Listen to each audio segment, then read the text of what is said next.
Welcome to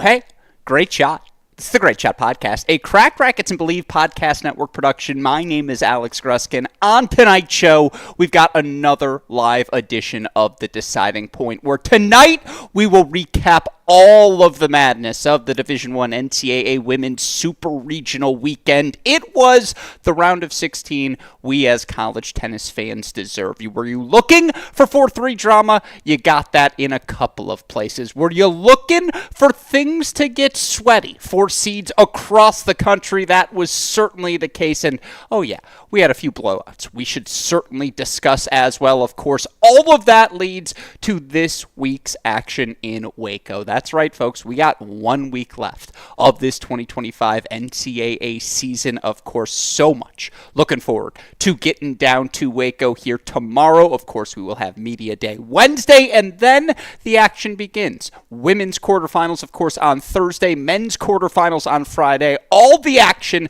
for championship weekend available on ESPN+.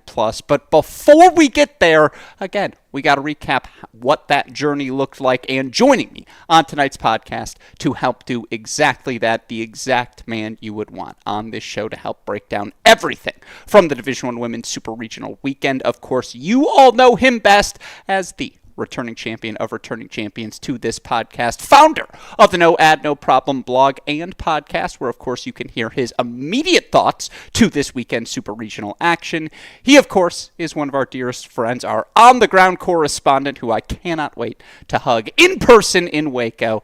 It's John J. Parsons joining me once again. Jay, hey, great shot. Welcome back to the show. The final week of the season is upon us. How are you feeling, my friend? I'm feeling good. I booked my flight to Waco earlier this year just so that hug wasn't rushed like it has been in the past. So looking forward to seeing you. That's why we're recording this on Monday, just because of travel schedules as we head down and descend upon Waco, much like all of the college tennis world and all of the graduates of Baylor University this upcoming weekend. But this is my favorite week of the year. I'm super excited. It's crazy that we are recording our final live deciding point, before this week. So I'm thrilled. No, I can't wait to record some of these in person with you in Waco. Certainly, we will try our best technologically to get those live out on YouTube to all of you. But yeah, I cannot believe we have arrived at the final week. Obviously, such a journey. Always fantastic how we get here. And a thank you, of course, as always, to every college tennis fan across the country who has made this season another spectacular one. Yeah, it's a little bittersweet because it means, again, we are near the end of another year. But certainly, again, this is one of the weekends we all cannot wait for. And I certainly cannot wait to get down there and start providing coverage for all of you college tennis fans. Of course, we start that process here today, though, by recapping everything from the Super Regional Weekend. And Jay, what a weekend it was. Of course, the way we set the scene here at Crack Rackets for that Super Regional Weekend, 32 interviews from all of the remaining teams. I think I spoke with 29 different head coaches, one assistant, 2 players. It was a fantastic series. Nearly broke me. It was a reminder that, damn, I am getting older. But, John J. Parsons, I wanted to begin the show by hearing your thoughts because you're one of the only men mad enough to try and listen to all 32 interviews, your reflections from this year's press row. Well, I will say I'm still working my way through them. Okay. And, a little more meat on the bone than I was expecting for some of these episodes. So, again, still working my way through. But I will say this, too, is one of my favorite traditions of the year. This is the section where I'll butter you up a little bit. I think it's a phenomenal feat, particularly this year, having a representative of all 32 participants in the round of 16. It's a great way for fans to get to know those representatives, often the head coaches. It really has been super informative of my coverage of college tennis because you get a really good insight into the coach's viewpoint. And I also think it's super instructive for potential recruits or parents of players in the program or potentially in the program because you really get to understand how these coaches think about some of the big picture problems facing college tennis, as well as the more granular stuff like development of players on the team. So first off, huge congrats to you for completing all 32. It is a credit to you and also a credit to these coaches who are willing to kind of be on the spot for these interviews and answer some of these questions. It's a great way to provide more coverage for college tennis. So hats off to you there. I also have to imagine that the head was feeling pretty big after Virginia head coach Andres Pedroso called you a mental giant. Curious to get your reaction on that one. Honestly, it was one of my first two interviews of the day, and at that point, my brain is still defrosting. I just hope I handled it well. I do remember him saying that. I just try to blush in those moments and move on as fast as possible. But yeah, it's really cool. Just a half decade in almost to trying to do that series specifically. Look, I could compliment all 32 participants, but there are some coaches who, to their credit, I'm immensely grateful for it, they're just more comfortable than they were 5 years ago. And because of that, like, there are a few specific examples I will turn to, and again, I could name everyone, but like Coach Calbus opening up about why he didn't want to play the full ACC schedule was one of my favorite answers, because I hadn't heard that argument given as efficiently, I suppose, as Coach Calbus did on that day. Howie Endelman opening up. That's who Howie is off camera, and that you guys all got a taste of that on mic now as well. Like, that was awesome. Again, I could point to so many different examples. Keep Frankie and Paul Goldstein, who I'm just not as close with the West Coast schools as I would like to be. Billy Martin coming on for the first time. He was great. I appreciate you saying those kind words. I appreciated every coach. I needed like 7 noons on Thursday, and that they were all willing to arrange accordingly. My Thursday, I sent you at my 13 interview schedule. It was almost like I had a real job, Jay. It was a delight. I thoroughly enjoyed the series, so hopefully college tennis fans did as well. Yeah, our calendars look similar that day, except I wasn't talking with college tennis coaches.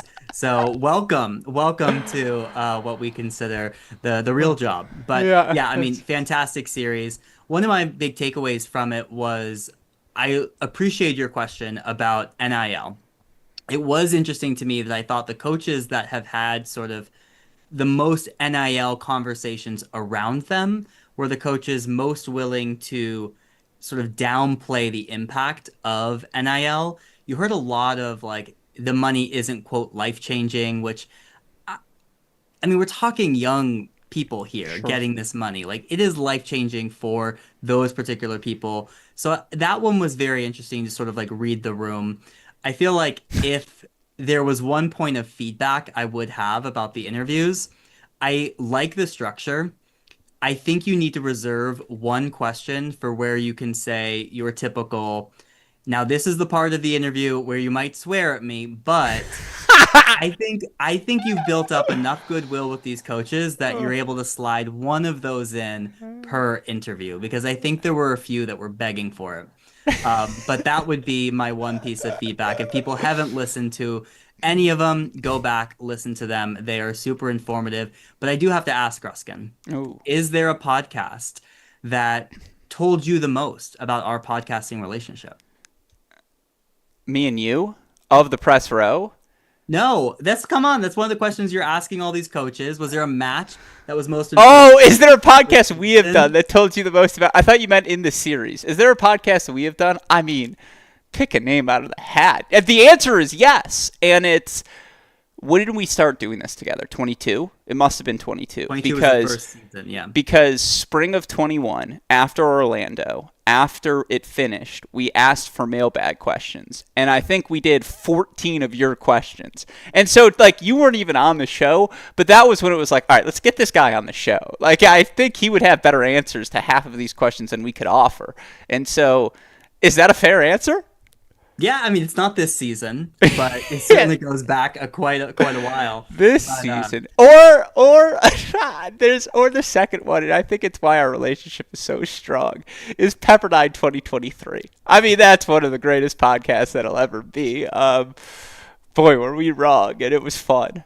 So those are on the list. Were we right and Pepperdine underdelivered? Scholars ask. It'll go down in my now copyrighted "It's More Than Just Isner, a Complete History of College Tennis." Heard that one. Yeah, so, all right.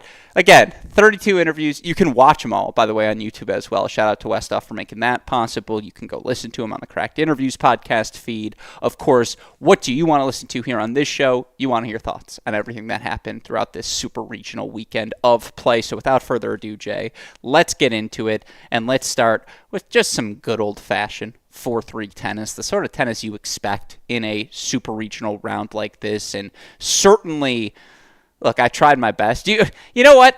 I'll say it. I don't mind. I can reveal this. Obviously, we were broadcasting on Saturday as all of these matches are happening simultaneously because of my relationship with Julia. I always try to make it a point not to call Michigan if that option's not available because I don't even want the appearance of a conflict of interest or a bias when we can avoid it.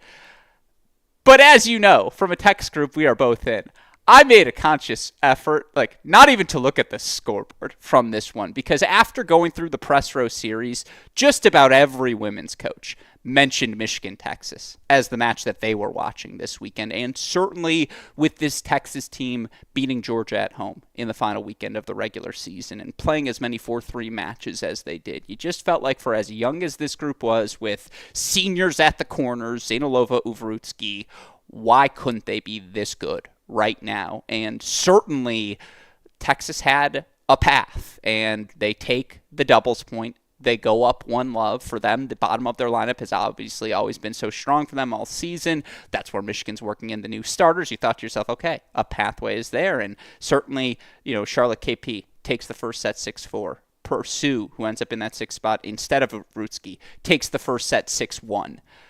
But Michigan fought back, as you expected them to do at home. And look, first sets at the 1-4 spots. They get straight set wins. Piper Charney 0-2 over Carmen Herrera after she lost the double set.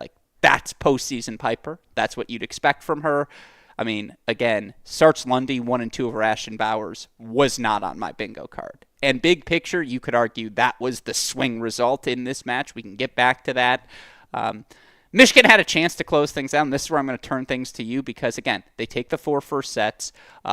Ultimately, they get the straight set victories at 2 and 3, both Julia Fliegner and Lily Jones up at 1 and 3. But the reason I gave that disclaimer is I was talking to the tennis gods, and I said, I'm not going to look at the scoreboard for this one. I'll just take the text when it happens. Jay, talk us through the home stretch of this one, all the drama that was Michigan's 4-3 win. Yeah, I mean, the big inflection point of this match was you had Michigan rebound quite nicely after dropping that doubles point because they took those very straightforward matches at 2 and number 4. And so they had 2 points on the board, and you had Julia Fliegner and Lily Jones, seniors, who had both taken their first sets and were sort of moving in parallel in that second set to the point where, okay, you thought that these were going to be over pretty quickly, and they both had match points. Julia had 3 match points at 5-4, 40-15. Lily Jones had a match point at 5-4, 40-all. Those happened very similarly. And it should be pointed out that they play next to each other in Ann Arbor. Their 2 courts are next to each other. So just from a momentum standpoint, that much more chutzpah behind it. Yeah, all gravity was centered around those 2 courts. And yes, you had CKP and Reese Miller battling. Reese took the second set, and so that was going to go 3, but it looked like they were going to get off comfortably. Not the case. Zainalova fights off those 3 match points through massive gifts from Julia Fliegner. The errors that were coming off of Fliegner's racket, I described this match ultimately as probably her best and worst match of the season. I went back and watched it, and I'm so grateful I did not distract myself because it is a fascinating watch. It is a fascinating watch. It's a credit to Zainalova for her defensive prowess and Fliegner feeling like she maybe needed to go for those shots, but it was really tough to hit those amount of unforced errors at that stage. The Lily Jones, it was not necessarily like an unforced error machine. It was a fantastic point, that match point. Ultimately, both of these matches go to third sets. And so it's 2-all. You have 3 third sets. And you start to see CKP moving comfortably through her third set. Same with Lily Jones. It was pretty clear early on this was likely going to come down to the 2 seniors of Fliegner and Zainalova. This is where there was just so much drama because we had already seen Fliegner throw away some of those match points. And at 3-all in that third set, Zaynalova starts really struggling with cramps, and she takes a medical timeout at 3-all, takes the point penalty for it, finds a way to still hold serve, and Or I think that was 3-4. 3-4. Yeah, because Julia served first. Okay. But Zaynalova went up, and then Zaynalova was 5-all 40 love Yeah. as well. And this was, I mean, neither player were at their best here. Zaynalova clearly not physically her best. Fliegner not her best. Again, the unforced errors were a lot. Um, and Fliegner then fights back from love 40, 5-all. She goes up 6-5. Zaynalova brings it to a tiebreak. And this is where it felt like everything Zaynalova had done to get to that point sort of hit a wall. Because now it was Zaynalova that was returning the favor with the unforced errors. Pretty surprising. And Fliegner ends up running away with that tiebreak 7-1. And so again, I would describe this as Fliegner's best and worst match of the season. Best because she sends her team to their third straight quarterfinal. Worst because the quality of play was tough. But this is what you would expect. It was a grind from two seniors who have had very impactful moments for their respective programs. No, it's for Zaynalova, it's just such a disappointment because of all the injuries she's dealt with, and to get her back at the end of the season and then had that match end with the cloud of injury hanging over, and yet still she's up 5-all love 40 in Julia's service game and had her window. She's serving underhand 3-4 and holding, and it's just like, how is this happening? Is this going to be an implosion? And yeah, look, I haven't run the numbers, but 3 straight quarterfinals, not something that's happened very frequently, maybe ever, in Michigan women's tennis history. Julia is the all-time postseason wins leader until Lily Jones passes her next season, right? Because she's done 3 straight quarterfinals. Julia's got that second round from freshman year when they lost to Texas. A full circle moment, by the way, for this Wolverine team in year 4. But, yeah, I mean, look, Reese Miller forcing that third as quick as she did, giving everyone space to breathe if you're a Michigan fan in that Ann Arbor crowd, because it was 2-all overall and not you're playing 3-2 down and chasing on courts 1 and 3, having blown that momentum. Don't sleep on that Reese Miller second set. But for Michigan to drop doubles and win the top 4 against this Texas team, that's a remarkable win. Like that, by the way, to win this class, especially Julia being the senior, Lily, like they have to have this one given they had the experience edge and they grab it at home. Reminds me a lot of when the Michigan men beat that 2022 Texas team in the round of 16, where it was like, you're 1 year away. And then ultimately we saw what that team did the next 2 seasons. I mean, this is a great win. A great win. What a victory, by the way, for Sarts Lundy at 4. Again, 1-2 over Ashton Bowers to put that sort of quick point on the board. Yeah, that's a really good win for Michigan. 3 straight quarterfinals is not something to sleep on, and they're back to a final site. It's probably the most ideal opponent. We'll talk about this more later in Oklahoma State, just in the sense that it's a team they know. Like, they have played this team so many times over the years. Heartbreak for Texas. I mean, again, did they ever have a real pathway to 4? Tough to say because Zaynalova was cramping the whole time. But 5-all love 40. As a Texas fan, your heart was flurrying. Yeah, I mean, when Julia had those match points at 5-4, and then she also had, I mean, I think with her set point, she also missed a pretty bad forehand. It was like, this is massive momentum, Zaynalova. We've seen this is a player that's clinched a national championship before. And then when she fought through those cramps and gets to 5-all love 40 and she's starting to move better, you're thinking, and like, serving overhand again. And serving overhand, exactly. You're starting to think, like, this could be it. Like, this actually might go Texas's way, and it didn't. And so, unfortunate ending for Zaynalova and her career, but they wouldn't have wanted any other player out there for their last match, and so it was fitting in that regard. Yeah, no, it's a massive victory for Julia. Obviously, we've seen her do that already this season against Ohio State. Now to do it here in the round of 16. Through to the quarterfinals again goes Michigan. That was your first 4-3 match. The other one, Jay, this was more, again, they were both old-fashioned 4-3s. This one was just, you saw some nerves manufacture, some opportunities blown. Oklahoma State Stanford was the seesaw tug-of-war affair where no one had a clear window, in my opinion, at any moment, Jay. Of course, it starts with Oklahoma State grabbing the doubles point as they did. Impressive victories for them. Komar Nijkamp 6-4 over Glosman and Ma. Ultimately, the clinch. They grabbed court 3 as well. dare I say the one you have to grab, given Yepafanova not playing double, something we learned from Coach Brennan in his press row interview.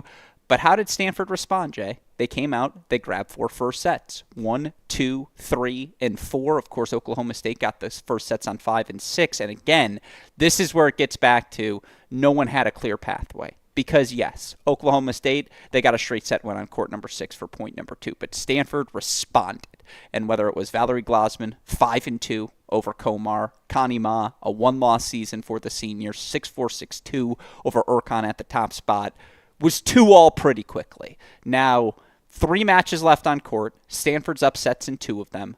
But let's always remember, Valencia Shu's going to get her court time in. And so, yes, she grabs that first set 7-5, but by the time she was at like 3-2 in her second set, it was already 2-all overall, and that match on 4 still felt like a war between her and Collins. At that same moment, Yepafanova and Gracie Epps are doing crazy things on court number 5. And while they're doing their crazy things in a second set tiebreak, you also had on court 3 Rosemary Nijkamp taking a second set over Caroline Driscoll. So legitimately, 2-all overall, anyone's ball game.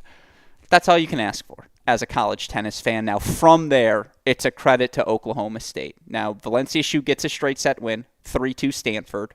Yepafanova forces a third set breaker. So now again, Stanford's up 3-2. They've got 2 third sets remaining.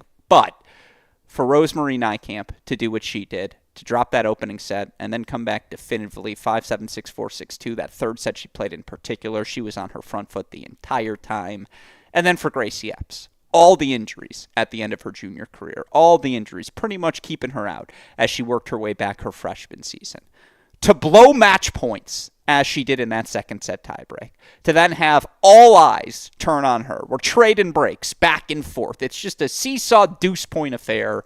6-4, 6-7, 6-4. Gracie Epps clinches. Oklahoma State 4-3. Jay, this was an excellent match. There was, again, never was the window wide open for either team. In the end, it's Oklahoma State who jumps through.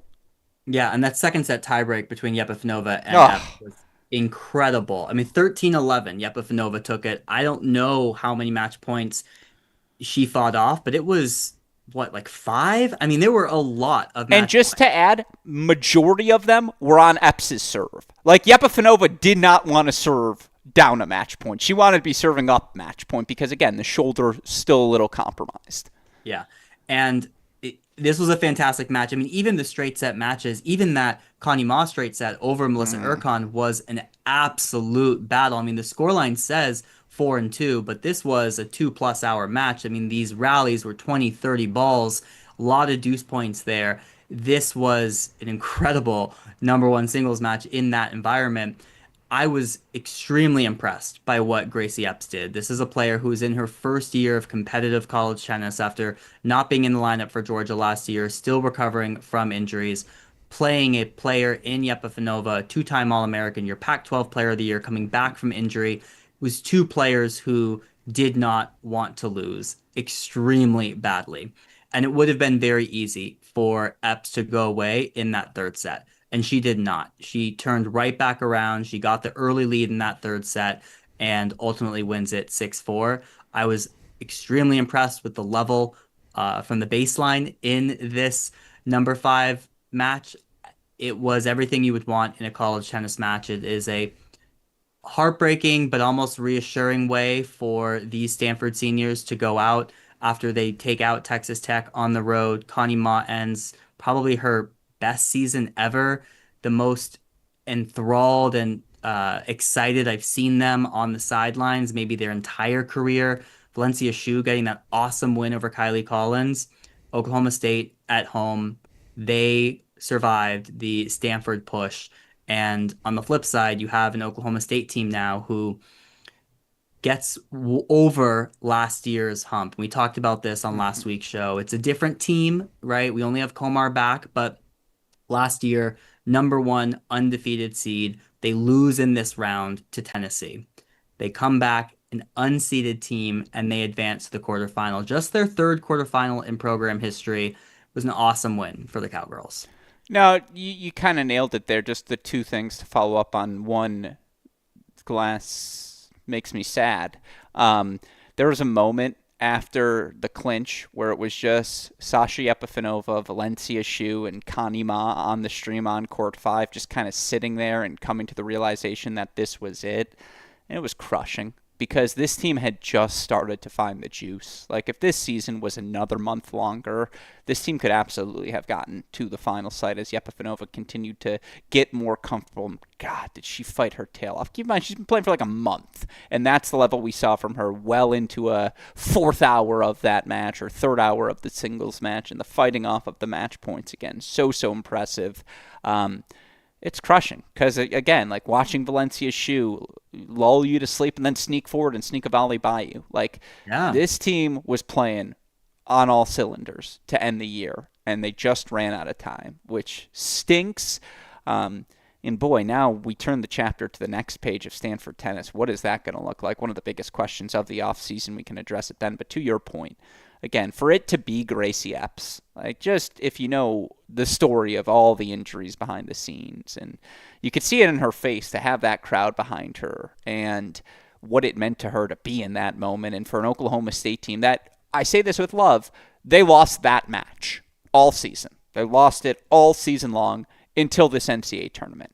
And then they beat Oklahoma. And now they beat Stanford. And Stanford didn't have an open window, but they were up 3-2, 2 3-set matches remaining, and Oklahoma State advances through. And you know some of that crowd's going to be driving down there for Thursday night's match against Michigan, and it is the night match, so they got a little more time to get there. My sort of 4-3. It was exceptional tennis. Two teams playing their best down the stretch, fighting for it so hard. Ultimately, in the end, again, it's Oklahoma State through to face Michigan, a matchup we will talk about more a little bit later. Jay, let's move on, though, now to my favorite category, the matches that got sweaty, because there were a bunch of them across the board here this weekend. Let's start with Duke Auburn, because God, was that match fascinating. And there was a significant window where it felt like Duke was going to get off the court in under 2.5 hours. And to do that in a round of 16 against this Auburn team, you felt like, oh my God, are we seeing the best version of Duke? It was a very tightly contested doubles point. Ultimately, Duke wins at the 2 and 3 spot. That's where they've been so sound all year long. They're sound there once again. Duke cruising at the 5 and 6 singles position. They drop a combined 6 games between Kim Hee at 5, Coleman at 6. Duke's up 3-0. They also grabbed 2 other first sets, and you felt like we were seeing the best version of Liv Hovde as she was up a set and up big in the second set on DJ Bennett as well. They also had the first set from Elena Yu over the freshman Rafat on court 4, and through all of that, you had Arena Ballas fighting back against Okotoye in set number 2. And again, Hovde was up a break in the second. Yu was, I think, on serve, but up 4-3 in the second. You just felt like, all right, it's over. Duke's going to close things out. Great win for Ava Harastar over Emma Jackson at 3 for Auburn, but Duke's got it. Just the totality of everything, they've got it. And then they so thoroughly didn't. And this is a credit to DJ Bennett, who had the most remarkable of seasons here in her junior year NCAA singles finalist, of course, in the fall. She's down 6-4, 5-2, I believe, on her way back. Ultimately takes that second set, 7-6, fights off match points. Again, is down a break once again in the third set. Gets things back to 6-all. And again, was down, I think, 6-2 in the tiebreak. 6-5 was when things finished. She just refused to lose. Meanwhile, Okotoye, who was down a break in the third, kind of looking around. All of a sudden, you look at the scoreboards. Oh, my God, we're back in this match. She takes the win in 3 sets over Arena Ballas. But then it gets to court number 4, where, of course, Mirna Rafat did force a third herself. And again, it's 3-2, but Rafat's got momentum. Bennett's got momentum. Neither Duke player can close the door until sophomore Elena Yu does. 6-4, 5-7, 7-5. She gets the win at 4. Duke escapes 4-2, Jay. But it got sweaty. Again, they were up the entire time, but this could have been a 2.5-hour match that turned into a 4-hour thriller. Yeah, I mean, it's a great recap. You were on the call for this and did a great job. I mean, Auburn had the narrowest of paths. They're down 3-0, and they had to win 1 through 4. And they got the win from Harastar there. Which, just time out. Imagine that. You're on the road, you're down 3-0, and you have to win 1 through 4. I know Michigan won 1 through 4. They're at home. Like, you're on the road. They've got momentum. You're down breaks. You're just like, we're fucked. Yeah. And it was so impressive. Yeah, and the difference was the Fliegner Bennett scores were reversed. Like Bennett Yeah. was down and facing match points in that second set. You thought that was going to be the fourth point, and this was going to be 4-0 for Duke. And all three of those positions continued to fight. And the moment that will stick out to me for a very long time was probably the most cinematic moment I feel like we've seen on a Cracked Rackets broadcast, but just in college tennis more broadly, is as we were looking to make that comeback for Auburn, they have match points at number one and Mm. number four. DJ Bennett has a match point. These are Mm. both deuce points. DJ Bennett 6-5 deuce, Myrna Rafat 5-4 deuce. Mm. And if Auburn wins both of those points, they win the match. The match is over. Both of those points were long. Duke wins both of those points and extends those matches. And ultimately, it's Elena Yu that gets it done. But as you were watching both of those, it was cinema, really, in this match. And, we didn't get to see the ending of this because the cameras went down. But that to me was the most cinematic moment we've seen. Well, I'm so glad you brought that up, and I was hoping you would, because they're down 3-0. They need to win on the top four courts, and they are technically 2 points, but a point away on. They had two. In this case, it's a team match point because of the power of it's one squared. In this case, it counts for more. It was insanity. By the way, they moved that match for better lighting on court 4 over to court number 3, so it was a little closer. So you had the team, so they were right next to each other, 1 and 3, and just these long, winding points. And again, Hovde and Yu haven't really played much. Yu kind of sat out for the majority of her freshman year. Hovde is straight up new. I will say, glass half full. The first 2 hours, 30 minutes, that's the best version of Duke. That's the best match I've seen Liv Hovde play by far until it wasn't. Like, by far. There was like some chutzpah, authority behind her ball, Jay. I hadn't seen that before. Ballas was moving really well. But boy, the inexperience, like closing that out, it speaks to, hey, this group's been together for 3 months. Like, they haven't had a deep ACC tournament run, a deep indoors run to callous them up. Got the calluses here in this match, but boy, did it get sweaty.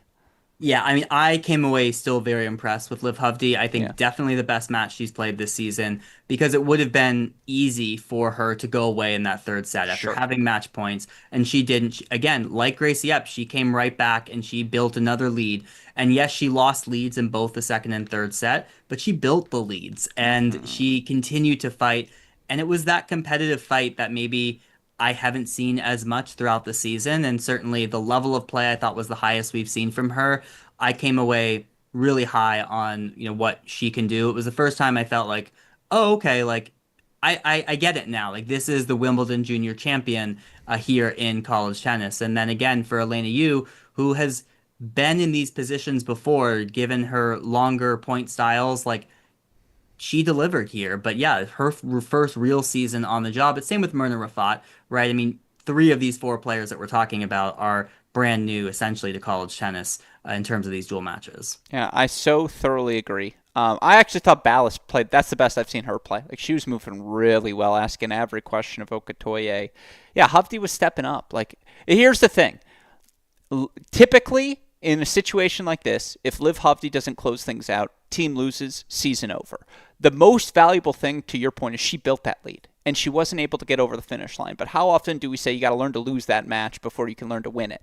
She Yeah. didn't win that match, but she gets to play again on Thursday, excuse me. And like, to have built that lead could not be more valuable. And now for the next week, it's, hey, here's how you finish it.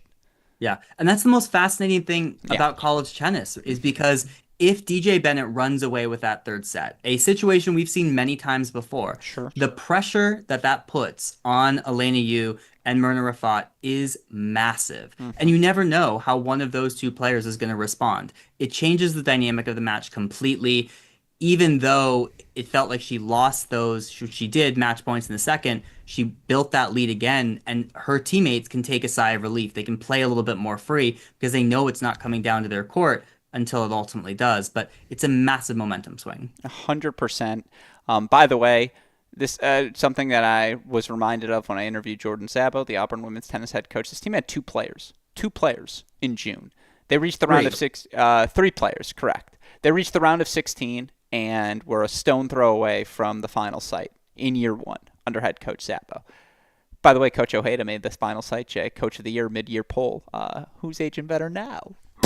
Just kidding. Just I kidding. still think I am, but I had that thought this weekend. That was my first thought. Was like, oh, I can't wait to say that to Jay. But no, what a job he did. Still, God, did Duke need this win, and they grabbed it. And again, they made life difficult for themselves. But that Duke Georgia quarterfinal, if you wanted to make the argument, it's the 2022 Florida Virginia Redux quarterfinal, where you feel like the winner out of that comes out of it as the clear-cut favorite the rest of the way. I'll listen to that argument. We can have that discussion a little bit later, but Duke survives. They advance. They are through to the final site. Of course, joining them in the final site for the first time in program history. How about the LSU Tigers, Jay? 4-2 victory over Ohio State. This match was like the combination of Duke, Michigan, in that you had some players get close to the finish line. You thought, okay, this match is going to end now. And then all of a sudden it's not over. And you think, oh, is the other team coming back? Like, does Ohio State have this now? And then in the end, again, LSU, 4-2 victory. How did it happen? Ohio State grabbing a dramatic doubles point. They get a win at the number 3 spot. LSU's cross and brace, another win at 1. Comes down to court number 2, 7-6 decision to Spencer Ratliff over Graham and Sajieva. And again, with the depth of this Ohio State singles lineup, you thought, all right, they're up 1-0. There's no way LSU can find 4 singles victories, right? Wrong. Starts with Anita Sajieva, 3-4 over Nao Nishino. That's the swing result you didn't see coming in this one. You also had D. Girolami doing her thing at 3. She gets a 4-1 win over Ratliff there. Now, for what it's worth, Baryzniak, straight set win to end her career in Columbus, 6-4 at 5. She was that good all year long. But look, to LSU's credit, they came out. They grab 4 first sets, right? After dropping doubles, they get the first set on court number 1. They get the first set on court number 2.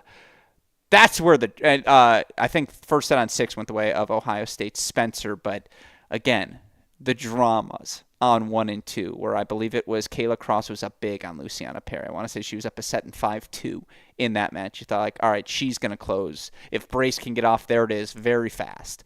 Not the case. Sophomore Luciana Perry, from 5-2 down in that second set, takes the set 7-5. She's up 5-2 at the time of clinch. Obviously, Chavez is fighting her tail off to try and force a third as well. Spencer Rivera forced to a third at 6. You felt like Ohio State almost grabbed the momentum back after dropping those 4 first sets, but man, credit to Cadence Brace, closes things out with a straight set win at 1, and then in the end, Gabby Rivera, 4-6, 6-4, 6-3. LSU takes it 4-2. It was an excellent match, Jane, for LSU to get the wins where they 4-6, like where they're not accustomed to getting it. Don't let this team get hot going into Waco, Jay. They've got the talent. They're starting to play like it too. well, I think we've already let them get hot because I think they looked pretty hot in this match. I mean, I was captivated by this result. I think, yes, no drama, but really unheralded at 3-4, right? I mean, to get those straight set wins, to bounce back after losing the doubles point was massive. I mean, Sadieva over Nishino, you talked about it. It's a veteran versus a freshman. She got a great win. I didn't see a 4-1 win for D. Girolamo over Sydney Ratliff, a Ratliff who has been playing some of her best tennis down the home stretch here, your Big Ten tournament MVP.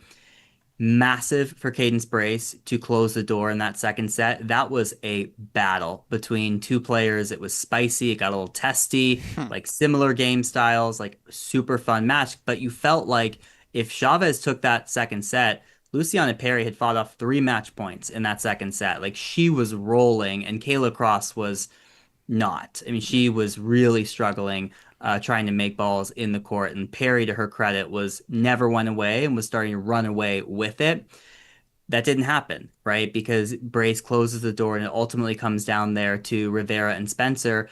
And Rivera likely not expected to play in this match. Kenna Erickson gets injured in doubles, is pulled from the singles lineup, and Rivera is ready to go. And she gets a win over Audrey Spencer, who has been in this position before for tennis for Ohio State and has won some of these matches. But great win for Gabby Rivera to step up there at 6. You definitely did not expect Ohio State to drop 4 singles points against LSU. Yeah, no, and look, for Ohio State, the glass half full is the nucleus is coming back, right? Perry, Chavez, Spencer, Nishino, they're all going to be sticking around. That's heartbreak because they did work themselves back to an opening window. Like, again, Perry turning that match around, the fire she plays with, she is a gamer. Just like put her on the gamer list. Not by the way that others aren't, but like you saw that once again in play. It's just like from 5-2 down, come on. Did not roll over, especially when her team, it looked like they were about to get rolled over, and just not the case.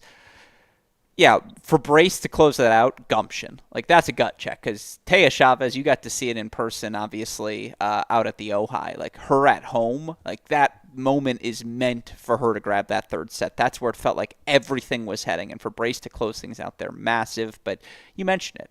Rivera didn't start the day thinking, all right, I'm in singles. And she ends the day clinching the team's first quarterfinal. And again, it's not like Coach Fogelman's been there half a decade now. Like, this is year 2. And it's the first quarterfinal in program history, a completely remade roster. That's a remarkable win for the LSU Tigers, Jay. Yeah, I didn't think this would happen. I thought the Ohio State momentum was going to carry over, but we've talked about what this LSU team can look like when fully healthy, fully together, and this is what it looks like. I was really impressed again with those middle of the lineup positions, bottom of the lineup there, and Brace there to close out. Chavez was a tough task. I mean, Chavez was, you said it best, like that was a moment made for her in Columbus, but ultimately LSU they advance, and I'm very curious to see what we will see in Waco with Oh, this Tiger team. well, of course, they will take on North Carolina, who themselves got a little sweaty in the matchup with North Carolina State. Ultimately, a 4-2 win for the Tar Heels. How did it go down? Started with a doubles point. Felt like the Tar Heels were going to grab it. They get the win 6-4. Evans, Rabin on court number 3. Then you have Tangillig, Maltby serving for that set on court number 2. What a win, by the way, from Broadfoot Zampardo. And truth be told, Alanis Hamilton really looked like a freshman for the first 90 minutes of this match. We'll get back to that theme in a second, I promise. 1 doubles, all NC State. 3 doubles, all North Carolina. Ultimately, again, Conway, Ziranova, they break back from 5-4 down. They force a tie break. 6-7, Carson Tangillig's going to remember the forehand she had on top of the net to put that volley away and extend the tiebreak. She misses it in the net, doubles point NC State, and down their number 1 singles player, Michaela Lockey, as they were. They had to have that point. They grab it, Jay. Guess what? Then they come out and they grab 3 first sets in singles. They had their path. They get Broadfoot at 3 over Evans. They get Christina Paskowskis at 4 over Hamilton. A 6-2 set, by the way, where Hamilton just continued to look out of sorts. And then they got Gabby Paskowskis, 6-4 first set over Claire Hill. But the Tar Heels settled in, and it started obviously at the top 2 spots. Reese Brantmeyer 2-5 over Ziranova. That was a really fun match down the home stretch. Rabin 3-2 over Zampardo at 2. You had Carson Tangillig bouncing back so well from doubles. She gets a 4-4 win over Mia Slama as well. I believe she was down a break there in that second set. Again, Evans forces her third set. Credit to Paskowskis, close things out for point number 2 on the board for NC State, but Tar Heels started to grab the momentum in singles, and certainly, again, Hamilton, who was down 5-3. She's down 6-2, 5-3 in this match on 4. Her turnaround, once she forced that second set, Tar Heels never looked back. She ultimately delivers the clinch, and boy, was it impressive for the freshman again, who was so out of sorts. 2-6, 7-6, 6-4, exactly the win she needed, exactly the win the Tar Heels needed, Jay. Like, this is a win. They drop the doubles point. They lose 3 first sets. Tar Heels are maybe the best front runners we have in women's college tennis, but to see them get punched in the face and come back and throw through jabs of their self, get through in front of a very fun home crowd, impressive win from the Tar Heels, Jay. Yeah, I mean, I think this is a great example of that momentum in college tennis. If you play each of these 6 singles matches in a complete vacuum, I don't know if Hamilton and Evans both come back. Because what felt very evident was as other players on that team, particularly the leaders of that team in a Tangillig, in a Brantmeyer, start putting up those straight set wins, it's sort of like pulling everyone else with them, right? Like, no, we're doing this. We're starting to put up these points on the board. We get the point at 1. We get Rabman at 2. We get Tangillig at 3, at 5. So that's their 3 singles points. Who else is coming, right? Evans has to split. Alanis Hamilton has to come back. that is college tennis, right? And that's the momentum factor that you see here. It was a great win for Bia Paskauskis to kind of reverse the script from what they saw at that number 6 line in the ACC tournament. But yeah, I really felt like putting those wins on the board from those leaders really helped carry Evans and Hamilton to get that split in the second. And then ultimately, Hamilton felt like she found her sea legs a little bit after that and, was able to get the 6-4 clinch. And that Evans Broadfoot match also got sweaty because Evans was up big in that third set. Broadfoot came back, but NC State had the path. They had doubles in 3 first sets, and those 3 singles matches were winnable for them. And they win and lose one, and the other one DNFs. I didn't expect the Radman 3-2 over Zampardo. That's the scoreline that probably surprised me the most. I just thought, I guess the way Radman can find the corners, the slice she plays, keep that ball low on Zampardo, but I just thought Maddie might have some more success with +1 power. We had just seen that match in the ACC. It's true. But that's why I especially thought it wouldn't go that way again. Like, I just thought, okay, you saw it once 2 weeks ago. Like, what's the adjustment look like there? That's a really good win from Radman, is what I'm trying to say. That's a really good win from Tan Gilligan as well, who's just playing her best ball in quite some time, I think, to end this stretch. And her missing that volley in doubles and then coming back and getting the straight set win, like, that's what you want to see from your senior leader. Again, there are a couple places where we saw that this weekend. I thought that was, again, when she goes up 3-2, you feel like, okay, Carolina up 3-2, momentum on the other 2 courts, to your point, they've got this. And again, that's the first time. I didn't watch the Virginia match, the ACC championship, where with the score lines they did, hard to imagine the Tar Heels have played a better match than that this year. But this is the match you have to win in a championship run. And I didn't see the Tar Heels do that at the indoors. They got it here in the round of 16. They're through to the quarterfinals. A date with LSU awaits. Fascinating matchup. We will talk about it more here in a moment. Last up in the sweaty category. And again, how sweaty did it really get for Texas A&M? Jay, we can discuss that here. A&M grabbing the doubles point. They also grabbed 3 first sets. First sets from Stoyana, Kupris, and Perez at 1, 3, and 4. But man, UCLA made them earn everything. And it started with Kimmy Hance. She gets a straight set win over Nicole Kieran. That was one certainly you didn't see coming. How about Bianca Fernandez? That 6 spot's been a bit of a struggle for UCLA this year. She gets a 3-3 win over Lexington Reed. Guichard was up on Smetanikov as well. But again, to A&M's credit, big picture, you get a doubles point 3 straight set victories. How sweaty did it really get? They closed out those matches at 1, 3, 4. UCLA made them work for it, Jay. Certainly had Faki taking that first set tiebreak at 4 singles. Maybe then this goes sweaty. It was just a little sweat for Texas A&M. 4-2, they get through. I think in hindsight, it's sweatier than maybe it felt in the moment because exactly you had doubles, you had 3 first sets, and after Perez takes that first set, she starts to cruise in the second, and the other places that they had taken the first set, they are cruising as well. So you're like, well, we have our path. Like, we just need to hold on, and hold on they did. But again, this UCLA team was living and dying on doubles this season, right? That was the biggest strength of this UCLA team. They had to take the doubles point against A&M. They didn't do it. They were only able to find 1 win there. Had they taken that doubles point, their path was there. Kimmy Hance gets the upset over Nicole Kieran in straight sets. And you have Bianca Fernandez step into the lineup here for Olivia Center. She gets a straight set win over Lexington Reed. And Amani Guichard was up 6-3 and I think served twice for that second set. Like, they had a path to 3 singles victories here.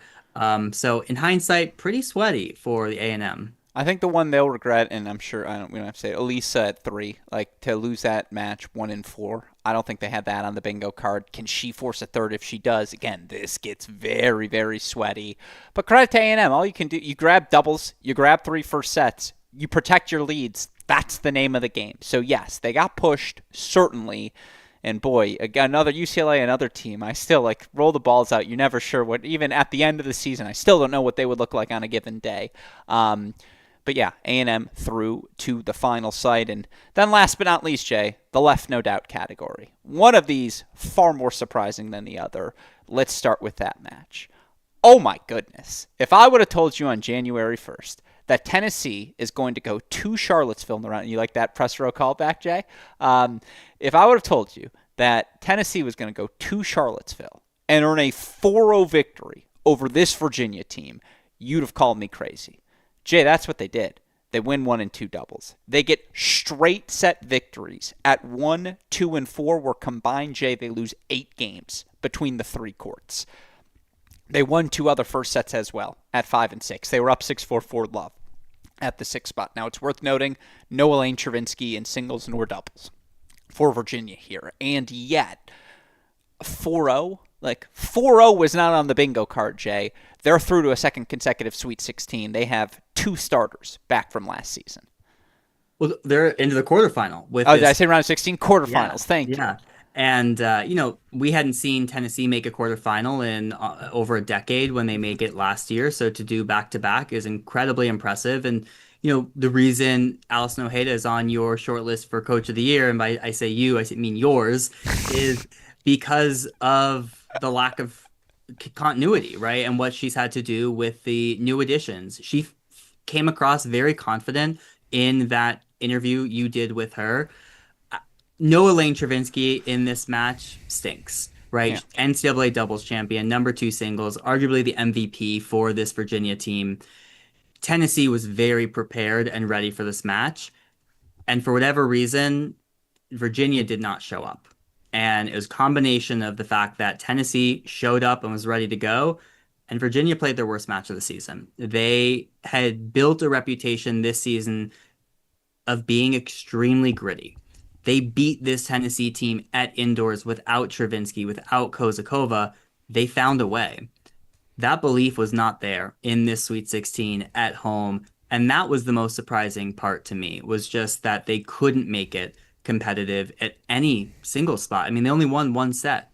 And to end their season like that, a season that saw them ascend to the number 1 ranking this season, was super disappointing for this Virginia squad. It's a credit to Tennessee. You can only play who's in front of you. You can take advantage of what happens, and they absolutely did. This is now becoming a team that you do not bet against on in May. They thrive in that underdog role, and they absolutely took advantage, and they look great doing it. They're the only team on the women's side this weekend to take doubles in 5 first sets. The only team. And they did it on the road at Virginia. And there is something, look, Virginia was down a player all season long. To be without Travinsky, maybe that's what you should have expected in Charlottesville, just given you knew something was going to be missing. It does suck that it just feels like if we had gotten the best version of this Virginia team, they're at the final site, no doubt in my mind. They were ranked as high as 1 in the country earlier this year. We never got that. And to your point again, for Tennessee to work in all these new pieces, doubles, 5 first sets. They left no doubt. They are through to the quarterfinals. All these new faces. I'm excited to get to know them at Media Day on Wednesday, truth be told. And certainly last but not least, a team we know very well, Georgia. They grab doubles. They grab 4 first sets as well. Ultimately, it's the same recipe. Doubles, 4 first sets. Doubles, 4, 5, 6. Best teams separate themselves at the bottom. That's all Georgia's been doing here in these first 3 rounds. Ice 1-0 over Pasola Fulch, who, by the way, won 0-0 in round number 2 over Washington. 1-0 for Mert, 2-4 for Gigi Grant over Greco Lukina, and then Rojas 2-4 over Naomi Shu.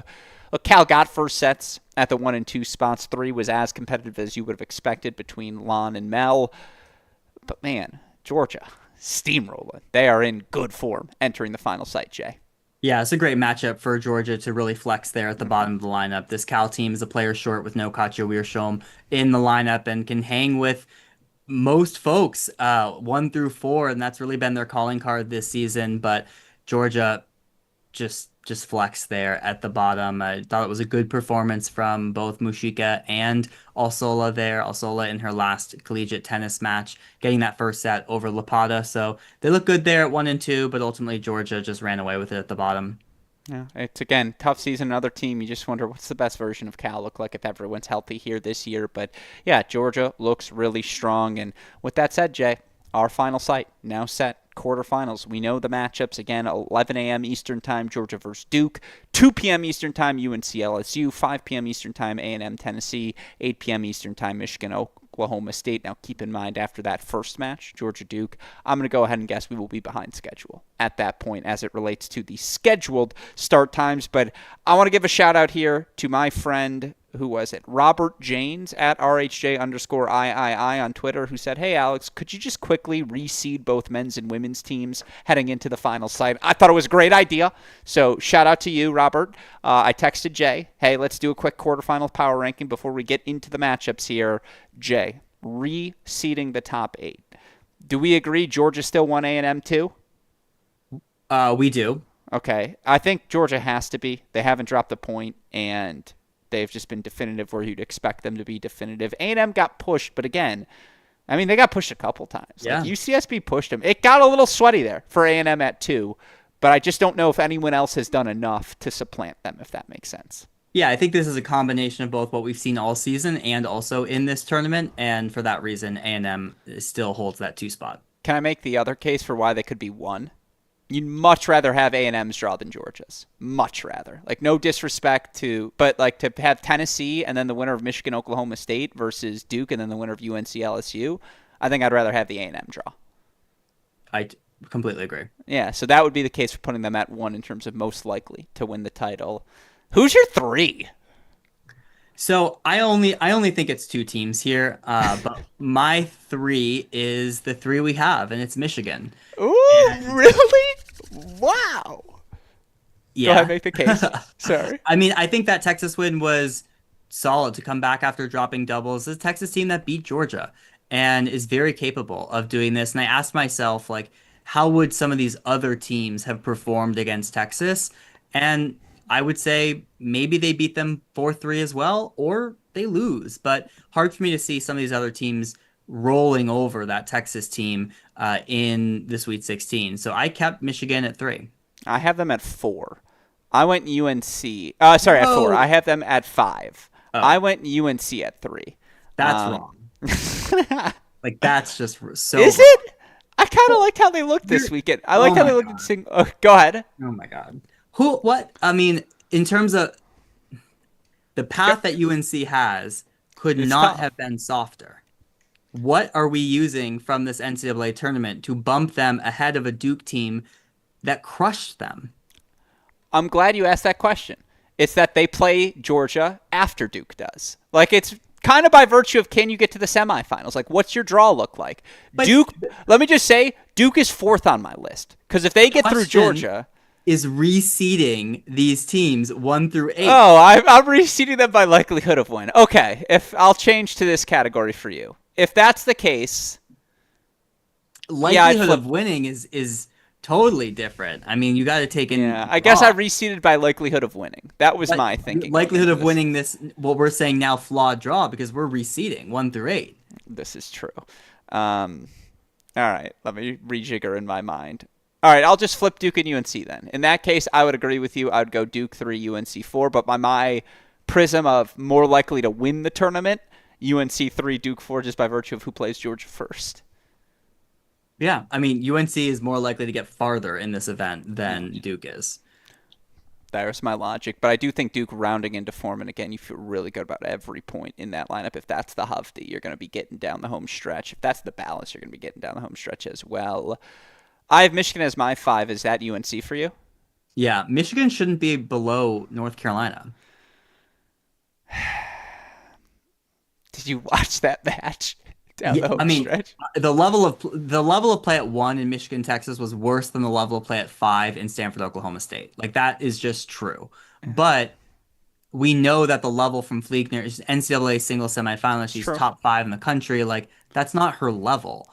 And so that didn't play much of a factor for me. The reality is this North Carolina team could go very far in the NCAAs, but they have not had a top 10 win, like a really good marquee win since January.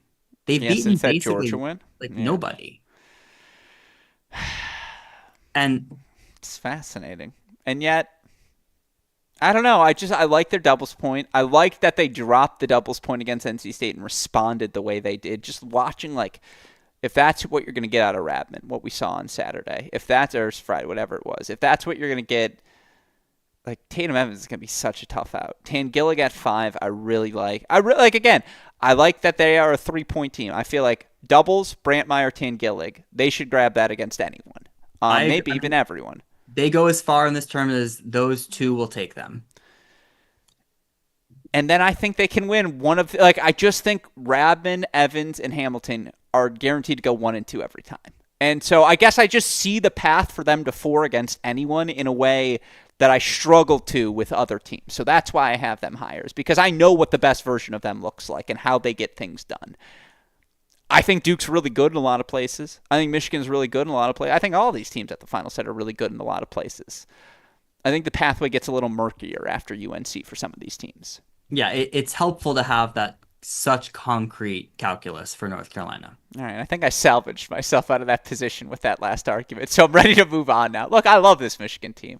I they, I have them 5. I think they absolutely, if they can, I think again, as I said earlier, Oklahoma State is an ideal opponent for them because for a young group, what is the thing you want heading into a final site? You just want to know what you're coming up against, and they know what they're getting in Oklahoma State. They also won. Look, I'm a man from Michigan, not of the university. I mean, I am of the University of Michigan, but just living my whole life in Michigan, we don't get a lot of days that start with 9 before the month of July, and from a temperature standpoint, and it's going to be hot all day long in Waco. They're the night match, and that match ain't starting before 7:30. And it's one thing to practice under the lights, but it's another thing to have to deal with the peak heat moment of the sun. And I think for Michigan, playing at night will be a benefit in a way, like even more so than it would be for other teams. Fair, but they also don't have lights. You don't have to tell me. Yeah, Go watch the tape. Yeah, well, we heard Ronnie talk about that, right? You asked her about the Ojai, and that was a match under the lights, partly under the lights. So this is going to be new for them as well. I mean, it's still going to be hot at 7 p.m. I hate to break it to you. Yeah, but it's not suffocating heat. Like, let's hope not. I don't know what I'm getting myself into down there. True, and that sun's on you. It's another beast. All right, do we both have Tennessee 6? No. You win LSU 6? Yeah. I get that. So LSU beat Tennessee this season. Yeah, you're right. You're right. I get that Tennessee is a different beast right now, but the win that LSU delivered over Ohio State to me jumps. I mean, 1, they already beat Tennessee, and 2, that win over Ohio State was pretty impressive. Why I have Tennessee 6 is just by virtue of side of the draw. Like, I just think it's more likely that Tennessee could get through an A&M, could get through a Michigan and Oklahoma State winner and end up in the final than it would be for an LSU to get through UNC and the Georgia Duke winner, and whomever emerges out of the extra side. But I see your point. Like, again, we've seen that match play. Draw. Yeah, well, that's okay. We all have our flaws. I don't know. I have LSU 7, but they're another team. Devils top 3. They can do that against anyone. Certainly you feel. Sadieva's, gotten herself into that conversation though at 4, which is impressive. Which is the exit ramp. You need that other path. Like the problem is, again, great win for Rivera. Are you going to pick her against Claire Hill? Like, I don't think so. But that's an interesting match. I'll tell you that much. Are you going to pick her against Rojas though? No. Like. Whatever, we don't have to go through the whole list. I have them at 7. We have Oklahoma State at 8. That feels rude because, like, the best version of this Oklahoma State team, again, the talent on paper, they've lost 2 matches, both 4-3, since Urcon's been active on the roster. And they have probably the most impressive wins. No, the Stanford win's not more impressive than some of the other ones. But to beat Oklahoma and Stanford consecutively, are those the best 2 wins that anyone in this tournament has picked up? That's still alive? Maybe. Yeah. Either way, I still think this team could get hot. Like, I'm not right. If I was the tennis abstract singles forecast, they would be about 7.8%. I think they win a little less than 1 out of every 10 NCAAs. That feels high. Yeah, that probably is a little too high. I mean, I was going to say 3.2, but that feels just mean. That means if you run this event, that every single one of these teams wins. I don't know if that's. Yeah, that's. I'm retracting that. That's bad math. But how much lower is their chance than like a Tennessee or an LSU? Well, I think there's a little more firepower up top with LSU. Okay. And I think Tennessee has actually been in this position right last year. Look, I mean, the Oklahoma State team, they're 8, they're unseeded, right? Those 2 matches, yes, they've only lost 2 matches, 4-3 since Ercon's back, but they were to a UCF team that didn't make it to the Sweet 16. So, their win over Oklahoma by far their best win of the season. And they were also down and out in that Oklahoma match. They were down 3-2 to Stanford. They have survived to get here. Um, yeah, all right. So, not the biggest disagreements between us. We'll quickly go through the matchups here. Give me a swing match, Jay, and ultimately your prediction, as I feel like we've talked about a lot of these teams. And certainly, I'm looking forward to daily recaps here. I know you have posted a bunch of stuff on the No Ad, No Problem feed as well. Let's go chronologically. Georgia, Duke, 11 a.m. Eastern Time, Jay. What's the swing point and who you got and why? Well, I think big picture, before we get into these individual matches, this past weekend we saw two hosts get upset, which is the most we've seen in an individual year. In the first 3 years of the Super Regional, we saw zero. Last year we saw two. This year we saw two. It could have easily been five. We just talked about these incredible matches we saw across the country this past weekend. We could have seen five get upset. I think coming into these quarterfinals, we should expect to see something very similar. I expect that there will be upsets here. We have a lot of non-chalk here. The only chalk quarter is this first one with number one Georgia versus number eight Duke. So I'm expecting a lot of close matches here, which should make predicting quite difficult. But I'm looking forward to it. I Quick also on think, that note, yeah. just a reminder, because I forgot and I haven't looked. Who's first in the bracket challenge between us on the women's side? Oh, I lied. I looked. It's me. Carry on. You know, uh, nice work. Uh, So also, I want to say you're quoting times in Eastern time, which is what the NCAA bracket does. Waco is not in Eastern time. This is Don't true. get confused. I did in November, showed up a little late on day one. So 10 a.m. Central time. Good reminder. Swing match for me with Duke, Georgia. To me, and I made this case on my show, it's Elena Yu versus Isigul Mert. And Mm. there is a world where I see this match. It's hot.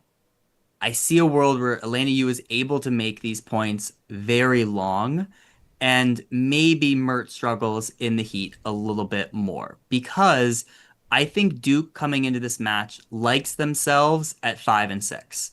They're probably throwing doubles out the window, but they like themselves at 5 and 6. They probably don't think they're going to be able to get three with Jackson versus Riasco. And I think Balus versus Lapata is going to be tough. I think their four singles here would actually have to be Havdi, Yu, Kim Hee, and Coleman. And so for me, it's how mucky can Elena Yu make that match at four? It's a good prediction. Oh, if I think of the swing match, I'll tell you what, I'm excited for Ballas versus Lapata. Like, that one's just going to be physical. If it finishes, I think it means it's 4-3. That doesn't mean I think it's a swing match. Obviously, Anastasia Lapata's an NCAA singles finalist. She's earned that benefit of the doubt.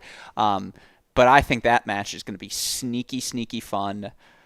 Rojas versus Coleman is also a blockbuster because Coleman's 19-1. Rojas is close to it. Like, swing point, certainly. Who's going to play their best? Georgia has been really good at doubles this year. That's been the untold story of their season. We haven't talked about them too much because they win a lot and there's not nothing new to discuss. But part of the big thing is like Mulberry and Ice at four worked. And because it worked, they didn't have to search all season long. They found their pairs. They were able to build. They are ready. And they are just more experienced than this Duke team here. But boy, Vindman Duke over has... Riasco are the number one team in the country right now. Are they really? Yes. That's nuts. They started playing together at indoors. Yeah. So all that is to say, it's a really good match everywhere. Jackson versus Riasco, two seniors, like throw it out the window. This is really good. Did you give the pick yet, or was I too? And No, too, I can give the pick. Yeah, give it to me. As Georgia 4-2. Oh, sweaty. I like the call. All right, it will be late by this time, 2 p.m. UNC LSU. Give it to me, Jay. I think this is big upset alert for the Tar Ooh. Heels because I think any team going into facing North Carolina this next week needs to win 2, 3, 4, and 6. I think doubles 1 and 5 are going to be tough for everyone. I really like LSU at 2, at 3, and I like them now at 4. And you know who's not going to go away easy? I learned this past weekend. That Brantmeyer Brace match is going to be very interesting. And so the wild card to me, actually, from a point perspective, is doubles because LSU, when fully healthy, has looked strong at doubles. I think Brace and Cross could beat Brantmeyer and Hamilton at that number one spot. Now, the big doubt there is how healthy is Erickson after going out in that doubles this past weekend. So they might have to rejigger their teams, which will be tough. But this one, we're getting an upset here. I don't know exactly what one it is. If I was to lean, this is the one I would pick because I really like LSU from like they have the weapons, they have the players in the right spots to win this match. I would go North Carolina 4-3, but I might really regret not picking LSU. Doubles, doubles, doubles. That's the swing point for me. I think both teams know their paths pretty clearly outside of it. These are two teams that are really good at doubles. And by the way, Brantmeyer and Hamilton, the prospect of them losing twice in a row after their loss in the round of 16, and yet they might face an even better opponent in the best version of Brace and Cross if that's who shows up.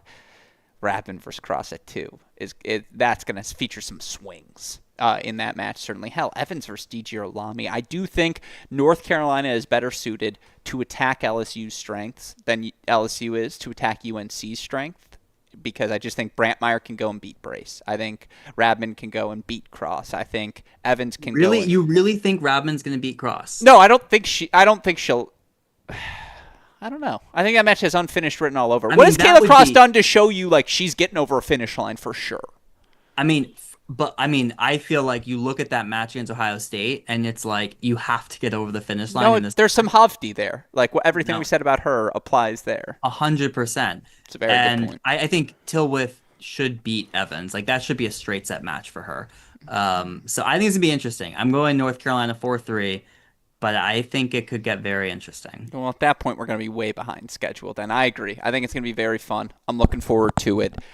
Next up, 5 p.m. Eastern Time, A&M, Tennessee, obviously an SEC, all SEC matchup there.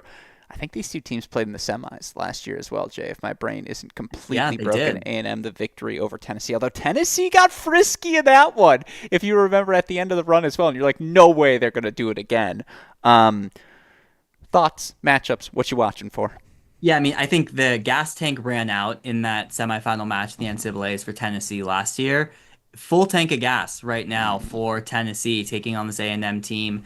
They had their chance for revenge early in the regular season. It did not pan out. They did take the doubles point. If Tennessee is to win this match, they have to take the doubles point. They have to get 1 of 1 and 2. I do not think Mary Stoyana will take a loss this entire event. So I think it would have to be Aaliyah over Kieran, which was 5-all in the third set when they played this season. Someone is going to need to pull something off for Tennessee at 3 and 4. Whether it's Brites Riso over Cupras or Suarez over Perez. But I like the Aggies to get through. I think it's going to be like 4-1. Look, again, the Tomase Olia versus Stoyana Kieran, top 2 battles, are going to be fascinating. Matchups at 6, you feel like could swing either way. Here's the thing, Tennessee comes in with all sorts of belief, and they know this opponent. Same thing, to have all those new faces, to be like, but you know A&M, you've seen them, you're ready for this battle. We've been chasing them all SEC season long, and now you get another look. The narrative is there. A&M has the edge. You would probably pick A&M, and I say this with love for Tennessee. You'd probably pick them on paper on all 7 spots, just UTRs or world tennis numbers, whatever you want to use. I bet they have an advantage at all 7 spots. That's just if you think that's the way this match is going to go, you haven't watched Tennessee. You don't understand this team and how they fight under Coach Ojeda and the belief they play with and the sum greater than the whole of the parts. They're going to fight in this match. I would lean A&M because they've been here before. They're back to the final site, and this is what they've been waiting for all season. But I'm not writing off Tennessee, despite on paper you feel like this could be the one. Not saying you are, by the way. Yeah. But if you're thinking this is the catch-up match, I think you're in for an awakening. Well, and that's the hard part about predicting this match is because on paper, logically, you're like, well, I don't see the path here. Yeah. But that's been true for Tennessee all season long, and they're still a top 10 team. And it does feel, vibes-wise, that A&M could be ready to get picked off. And they haven't had that match like they did last year in the tournament. They didn't have that convincing win. Last year it was Oklahoma, looked real good. UNC, massive upset. They have been like getting by so far in this tournament. Tennessee, they lost to Virginia. We saw what they just did. Like it could get real close, particularly full tank of gas. Like, but again, logically, I have to go A&M. They've been flirting with it. You're absolutely right. They have been flirting with some trouble. Texas A&M, Tennessee. If you flirt with them, they'll make your life miserable for the night. Last but not least, Michigan, Oklahoma State. This is roughly, and this is an estimate, the 14th matchup between these two teams over the last 4 years. I mean, they have played a bunch. Obviously, most prominently, 2024 National Indoor Finals. Jay, your read on it, who you got and why? Yeah, I mean, you're right. These programs play a lot, but it's a totally different Oklahoma State team. If I'm Michigan, I'm ignoring doubles. I'm okay like losing doubles here. Fliegner should beat Aircon. But I'm a little worried after that Sweet 16 match because Aircon can look at that and go, I'm just going to make a million balls in this heat, and I'm happy for Fliegner to spray all day. I like Piper Charney of Michigan over Komar for sure. At 3, Nykamp has just looked real tough there. So I like her for Oklahoma State. 4, I like Sarts Lunde. 5, you're getting Reese Miller versus Gracie Epps. That one, I mean, if this is a 3-all match, it comes down to that match. And then at 6, I like Michigan. So I like Michigan in far too many of these singles matches that I can even ignore doubles. To me, it's Michigan. I think it's going to be a really fun matchup. I think this Oklahoma State team, having just been in Waco for the Big 12 championship, is going to be plenty comfortable there. And they have played under the lights probably more frequently than this Michigan team has so far this season. I love the contrast in styles at 1, to your point, between Urkan and Fliegner. I think Komar versus Piper Charney is exceptional. Like, if you like drop shots, if you like slices, if you never want to know what shot is coming next, Charney versus Komar is the court for you, because that one could be a 2-2 victory either way. Like, you could talk me into it, Jay, and I'd believe you.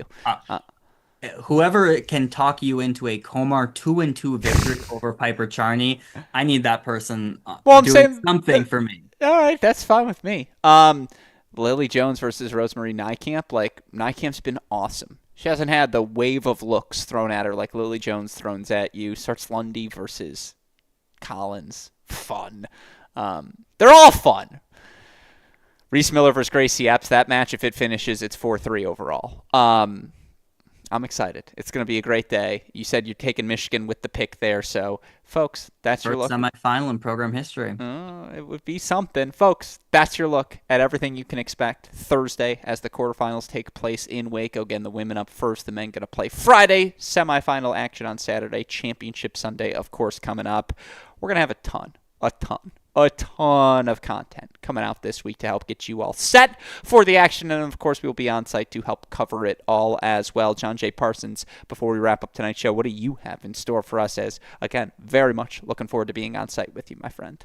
Yeah, I mean, I've been churning out the daily episodes. We did the recaps for the men and women, do the previews, going a little bit deeper on these Elite Eight matchups than we're able to do on this show. And so have Ethan back for the men, which I'm excited for. He has a lot of thoughts on that Virginia TCU match. So a lot's coming in. And then speaking of mailbag, I did a mailbag earlier. That'll be out on Thursday as well. So episodes Sunday, Monday, Tuesday, Wednesday, Thursday before we get into just the action. So I'm really excited. This is my favorite week of the year. It's a fantastic week ahead. There's no better text than while we're calling Virginia, Arizona, and I get the text from Ethan, and he goes, "This team looks better in the past week." And I was just like, God, this is my favorite stretch when I get these sorts of texts. And yeah, again, I listened to your round of 16 men's preview and certainly enjoyed it. I very much looking forward to all the content that's coming out this week from you. So again, make sure you go subscribe to No Ad, No Problem so you don't miss out on anything. A thank you to Jay for joining us. A thank you, of course, to the support we get from our friends at the Laurel Springs School as well. To learn more about them, laurelsprings.com. And last but not least, a shout out to Daniel Westoff, who day in, day out, fuck of an editing job, makes everything you see on your screen possible. With that said, Jay, any final thoughts? Are you ready to wrap tonight's show and get set for the action? Well, I'm looking forward to it, but huge shout out to Westoff. I know it's our favorite time of the year. It's his busiest time of the year. There's so much going on with all of the streams you all did for the coverage to date, all of the coaching interviews. So shout out to Westoff. He does a great job. Best in the business, yes. When I said I got 4 more to finish the set on Friday, he goes, really? Like, you need to do those 4 more? I can't just program it all in the morning? And I was like, no, I'm going to need the computer then. He's like, all right, fine, I'll make it work. So, yes, a thank you to Westoff. But with that said, for the fantastic John J. Parsons, our super producer Daniel Westoff, our friends at Laurel Springs, and from all of us here at both Cracked Rackets and the Believe Podcast Network, I'm your host, Alex Gruskin. Jay, what do we tell our listeners? Hey, great shot. And we will see you all from Waco. Thanks, everyone.